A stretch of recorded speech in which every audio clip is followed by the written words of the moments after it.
ఉమ్మడి పాలమూరు జిల్లా మున్సిపల్ ఎన్నికల కౌంటింగ్ ప్రక్రియకు సర్వం సిద్ధమైంది. మహబూబ్ నగర్ కార్పొరేషన్ తో పాటు 18 మున్సిపాలిటీలకు కౌంటింగ్ ప్రక్రియ కొనసాగుతుంది. మొత్తం 376 వార్డులకు ఓట్ల లెక్కింపు ప్రారంభమైంది. మహబూబ్ నగర్ కార్పొరేషన్ 58వ డివిజన్ అల్లంపూర్ 10వ వార్డు ఏకగ్రీవమయ్యారు. మక్తల్ 6వ వార్డు బీజేపీ అభ్యర్థి మహాదేవప్ప ఆత్మహత్య చేసుకోవడంతో అక్కడ పోలింగ్ వాయిదా పడింది. దీంతో మిగిలిన 373 వార్డులో 1569 మంది అభ్యర్థులు బరిలో ఉన్నారు. ఇదే అంశానికి సంబంధించి మరింత సమాచారం మా ప్రతినిధి రహీం లైవ్ అందించేందుకు సిద్ధంగా ఉన్నారు. చెప్పండి రహీం. కావచ్చు, దేవరకద్ర కావచ్చు, అలాగే బూర్పూర్, జడ్చల మండలాలకు సంబంధించి నియోజకవర్గాలకు సంబంధించి పాలమూరు యూనివర్సిటీలో ఈ యొక్క ఓట్ల లెక్కింపు జరుగుతున్నాయని చెప్పవచ్చు. అదే రీతిలో ఉమ్మడి మహబూబ్ నగర్ జిల్లాలో ఏదైతే నియోజకవర్గాలకు వెళ్ళినా, మండలాల విషయాలకు వెళ్ళినా, నాగర్ కర్నూలు జిల్లా నాగర్ కర్నూలు మున్సిపాలిటీలో సంబంధించి 24 వార్డులు ఉన్నాయి. NIST హై స్కూల్ లో ఈ యొక్క ఓట్ల లెక్కింపు జరుగుతుంది. కొల్లాపూర్ నియోజకవర్గానికి వెళ్తే 19 వార్డులు ఉన్నాయి. అక్కడ PG కాలేజ్ సెంటర్ లో ఈ యొక్క ఓట్ల లెక్కింపు జరుగుతుంది. కల్వకుర్తి మున్సిపాలిటీ విషయానికి వెళ్తే 22 వార్డులు ఉన్నాయి. అక్కడ బ్రహ్మరాంబ కాలేజ్ లో ఓట్ల లెక్కింపు జరుగుతుంది. వనపర్తి జిల్లా విషయానికి వెళ్తే అక్కడ 33 వార్డులు ఉన్నాయి. 33 వార్డులకు గాను ప్రభుత్వ డిగ్రీ కళాశాలలో ఈ యొక్క ఓట్ల లెక్కింపు జరుగుతుంది. పెబ్బేరు మండల కేంద్రానికి వెళ్తే 12 మున్సిపాలిటీ వార్డులు ఉన్నాయి. అక్కడ ప్రభుత్వ పాలిటెక్నిక్ కళాశాలలో ఓట్ల లెక్కింపు జరుగుతుంది. కొత్తకోట విషయానికి వెళ్తే 15 వార్డులు ఉన్నాయి. అక్కడ ప్రభుత్వ జూనియర్ కళాశాలలో ఈ యొక్క ఓట్ల లెక్కింపు జరుగుతుంది. అమర్చింత ఆత్మకూరు విషయానికి వస్తే ZTHS హై స్కూల్లో ఈ యొక్క ఓట్ల లెక్కింపు జరుగుతుంది. రచన నారాయణపేట జిల్లా విషయానికి వెళ్తే నారాయణపేట జిల్లాలో 24 వార్డులు ఉన్నాయి. అక్కడ బాలికల గురుకుల పాఠశాలలో ఈ యొక్క ఓట్ల లెక్కింపు జరుగుతున్నాయి. మద్దూరు, కోజ్గి, మక్తల్ విషయానికి వెళ్తే మక్తల్లో దాదాపు 16 వార్డులు ఉన్నాయి. అక్కడ జూనియర్ కళాశాలలో ఈ యొక్క ఓట్ల లెక్కింపు జరుగుతున్నాయి. ప్రతి దగ్గర ఉదయం 8 గంటల నుంచి ఈ యొక్క ఓట్ల లెక్కింపు మొదలైందని చెప్పవచ్చు. అదే విషయానికి ఐజా జోగులాంబ గద్వాల విషయానికి వెళ్తే జోగులాంబ గద్వాలలో ఈ 37 మున్సిపల్ ఏదైతే అభ్యర్థులు ఉన్నారో ఆ అభ్యర్థులలో దాదాపు ఒక అభ్యర్థి కూడా ఏకగ్రీవం అయ్యింది. ఆ విషయం అందరికీ తెలిసిందే. ఇదొక 36 సంబంధించిన ఓట్ల లెక్కింపు ప్రభుత్వ పాలిటెక్నిక్ కళాశాలలో జరుగుతుంది.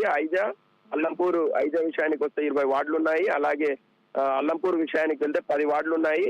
ప్రభుత్వ జూనియర్ కళాశాలలో ఈ యొక్క అల్లంపూర్ లో ఓట్ల లెక్కింపు జరుగుతుంది. అదే వడ్డేపల్లి మండలానికి వెళ్తే 10 వార్డులు ఉన్నాయి. 10 వార్డులకు గాను ఏదైతే ప్రభుత్వ డిగ్రీ కళాశాలలో ఈ యొక్క ఓట్ల లెక్కింపు జరుగుతుందని చెప్పవచ్చు. అంతేకాకుండా ముఖ్యానికి చూసినట్లయితే ఎక్కడ కూడా ఎలాంటి అవాంఛనీయ ఘటనలు జరగకుండా మున్సిపల్ ఎన్నికల సిబ్బంది కావచ్చు, కలెక్టర్లు కావచ్చు, ఎస్పీలు కావచ్చు దగ్గరుండి ఈ యొక్క బందోబస్తు చూసుకుంటా ఏదైతే ఎన్నికలలో ఎలాంటి అవాంఛనీయ ఘటనలు జరగకుండా చూస్తున్నారని చెప్పవచ్చు. రచన అదే రీతిలో ఉమ్మడి మహబూబ్ నగర్ జిల్లాకి సంబంధించిన మక్తల్ నియోజకవర్గానికి సంబంధించిన 6వ వార్డుకి సంబంధించిన మహాదేవప్ప ఆ వార్డులో ఎన్నికలు వాయిదా పడింది. అది విషయం అందరికి తెలిసిందే. ఆ యొక్క బీజేపీ అభ్యర్థి ఉరేసుకొని ఆత్మహత్య చేసుకున్న విషయం అందరికి తెలిసిందే. ఆ యొక్క వార్డు కూడా వాయిదా పడిందని చెప్పవచ్చు.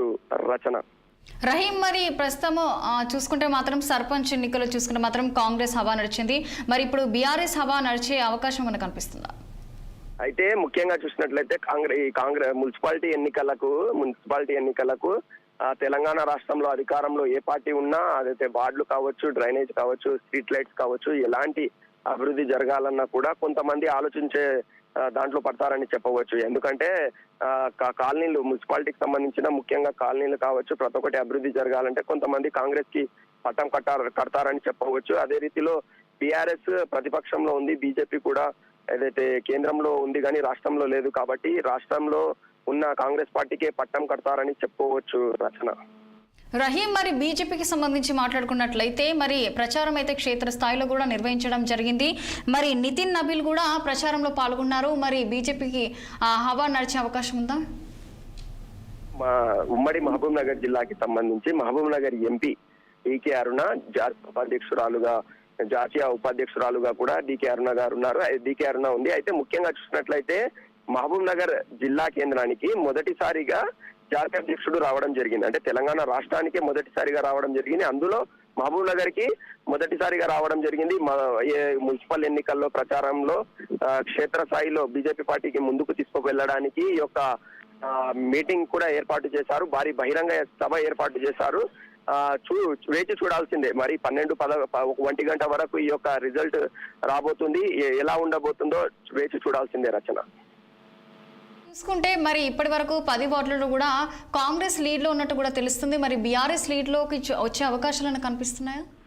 అయితే మనం ఇంతకు ముందు చెప్పినట్లు ఏదైతే రాష్ట్రంలో అధికారంలో ఉన్న కాంగ్రెస్ పార్టీ కావచ్చు, అలాగే ముఖ్యంగా చూసినట్లయితే కాంగ్రెస్ పార్టీకి పట్టం కడతారని చెప్పవచ్చు. ఎందుకంటే అభివృద్ధి కొరకు 2 సంవత్సరాలు తెలంగాణ రాష్ట్రంలో కాంగ్రెస్ ప్రభుత్వం అధికారంలోకి వచ్చి 2 సంవత్సరాల 2 నెలలే పూర్తయింది. ఇంకా 3 సంవత్సరాలు ఉంది. 3 సంవత్సరాల్లో ఎలాంటి అభివృద్ధులు కావచ్చు, నిధులు రావాలన్నా కూడా కాంగ్రెస్ పార్టీకి పట్టం కడతారని చెప్పవచ్చు. బీఆర్ఎస్ పార్టీ ప్రతిపక్షంలోకి ఉంది.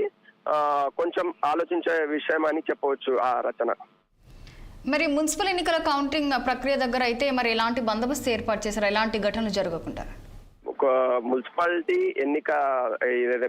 ఎన్నికలకు సంబంధించి అక్కడ ఏదైతే పర్యవేక్షణలో సీసీ ఫుటేజ్ కెమెరాలు పెట్టి ఎలాంటి అవాంఛనీయ ఘటనలు జరగకుండా జిల్లా ఎస్పీలు కావచ్చు, పోలీస్ యంత్రాంగం కావచ్చు, అలాగే జిల్లా కలెక్టర్, కమిషనర్ వీళ్ళందరూ ఎలాంటి అవాంఛనీయ ఘటనలు జరగకుండా ముందుండి ఈ యొక్క మున్సిపల్ ఎన్నికలకు సంబంధించి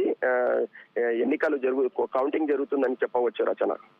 రహీం, మరి పోస్టల్ బ్యాలెట్ లెక్కింపు అయితే మొదటగా స్టార్ట్ చేశారు. మరి పోస్టల్ బ్యాలెట్ కి సంబంధించిన ఎన్నికలకు సంబంధించి మరి అక్కడ పరిస్థితి ఎలా ఉంది?